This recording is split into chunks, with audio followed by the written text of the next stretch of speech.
भजनावली channel पर आपका स्वागत है। आज मैं आपको शीतला सप्तमी की कथा सुना रही हूँ। होली के 7 दिन बाद चैत्रवदी सप्तमी को शीतला माता की पूजा करते हैं। पहले दिन यानी छठ को भोजन बनाते हैं, उसे रांधन छठ कहते हैं, और दूसरे दिन सातम को ठंडा भोजन करते हैं। उस दिन कहानी भी सुनते हैं। एक प्राचीन गांव था। वहाँ एक राजा राज करता था। उसकी प्रजा का पुत्रवत पालन करता था। उसके राज में सभी प्रजा खुश थी। सब लोग शांतिपूर्वक जीवन यापन करते थे। एक बार 2 जोगनियाँ उस गांव में भीख मांगने आई। उस दिन शीतला सप्तमी थी। वो दोनों राज दरबार में गई और कहा, हमें ठंडा भोजन दो। घोड़े वाले ने घोड़े के लिए जो गरम खाना बनाया था, वह गरम गरम खाना उनके हाथों में रख दिया। उन दोनों के हाथ जलने लगे, इसलिए दोनों ने खाना फेंक दिया। जलते जलते हाथों को लेकर दोनों पूरे गांव में इधर उधर भटकने लगी और कहती, कोई तो हमारे हाथ ठंडे करवा दो। परंतु किसी ने उनकी पुकार नहीं सुनी। तब वो एक ब्राह्मण के घर गई। वहाँ जाकर बाहर से आवाज़ लगाई, हमारे हाथ जले हैं, कोई तो हमारे हाथों में दही डालो। यह सुनकर घर में से बहू आई और कहा, अरे माँ, आपके हाथ तो बहुत जल गए हैं।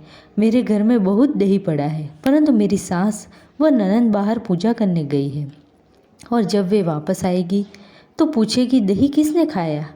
जोगनिया चिल्लाने लगी, अरे जल रही हूँ, अरे जल रही हूँ। बहू ने सोचा, दोनों बेचारी जलन से चिल्ला रही है, इनको दही दे देती हूँ। बहू ने दही व बाजरा लाकर उन दोनों के हाथ में रख दिया और उन दोनों के हाथ ठंडे हो गए। बहू को उन जोगनियों ने आशीर्वाद दिया और कहा, बेटी, हम दोनों ओरी व शीतला माता है। तेरे खाली बर्तन दही व बाजरा से भर जाएंगे और मैं तुम्हें अमृत का कूपा देती हूँ। ये पूरे घर में चारों ओर डाल देना, क्योंकि सारे गांव में आग लग जाएगी और तेरा घर बच जाएगा। जब राजा पूछने आए तो उसे कहना कि माता का श्राप लगा है। हम गांव के बाहर सरोवर के किनारे पर बैठी हुई है, वहां पर आ जाना। इतना कहकर माताजी वहां से अंतर्ध्यान हो गई। इतने में ननंद व सासू पूजा करके वापस आ गई और रसोई में जाकर देखा तो सभी बर्तन दही और धान से भरे हुए पाए। अतः उन्होंने बहू से कुछ भी नहीं कहा।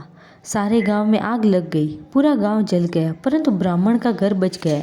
राजा ने कारण जानने हेतु सेवक को कहा कि ब्राह्मण को दरबार में लेकर आओ। कारण जानने हेतु सेवक को कहा कि ब्राह्मण को दरबार में लाना। ब्राह्मण जब दरबार में प्रस्तुत हुआ तो राजा ने पूछा, तुम्हारे घर में आग कैसे बच गया। ब्राह्मण बोला, मुझे इसके बारे में कुछ मालूम नहीं है, मेरी बहू जानती होगी। राजा ने कहा, बहू को बुलाओ। जब सेवक बहू को लेने गया तो बहू ने कहा, मैं राज दरबार में नहीं आऊँगी, मैंने क्या किया है। अगर राजा को मुझसे काम होगा तो वह स्वयं आ जाएंगे। राजा स्वयं ब्राह्मण के घर आ गया। ब्राह्मण ने राजा का आदर सत्कार किया। राजा ने बहू से पूछा, क्या कारण है बेटी जो तुम्हारा घर आग से बच गया। बहू ने सारा वृत्तांत राजा को सुनाया। तब राजा तुरंत पैदल तथा नंगे पांव गांव से बाहर सरोवर के किनारे, जहां ओरी व शीतला माताजी विराजमान थे, वहां गया। राजा वहां पहुंचकर माताजी के चरणों में गिर गया और क्षमा याचना करने लगा। बोला, हे माँ, घोड़े वाले को कुछ पता नहीं था, हमें क्षमा करो। माताजी ने कहा, तेरे घोड़े वाले ने मुझे जलाया है और ब्राह्मण की बहू ने हाथों में दही डाल मुझे ठंडा किया, इसलिए इसका घर बच गया। राजा ने किए की माफ़ी मांगी। माताजी ने कहा, सुन, सरोवर पाल, अंबार डाल, इस जगह मंदिर बनाना और ओरी व शीतला माता को अंदर बिठाकर प्रतिष्ठा करना। सारे गांव वालों से कहना कि शीतला सप्तमी को व्रत करे, उस दिन ठंडा भोजन करे, वह ठंडा भोजन ही देवे। माताजी सबका कल्याण करेगी। माताजी आपको ठंडा रखे, कहानी कहने वाले और सुनने वालों की रक्षा करे। शीतला माता की जय।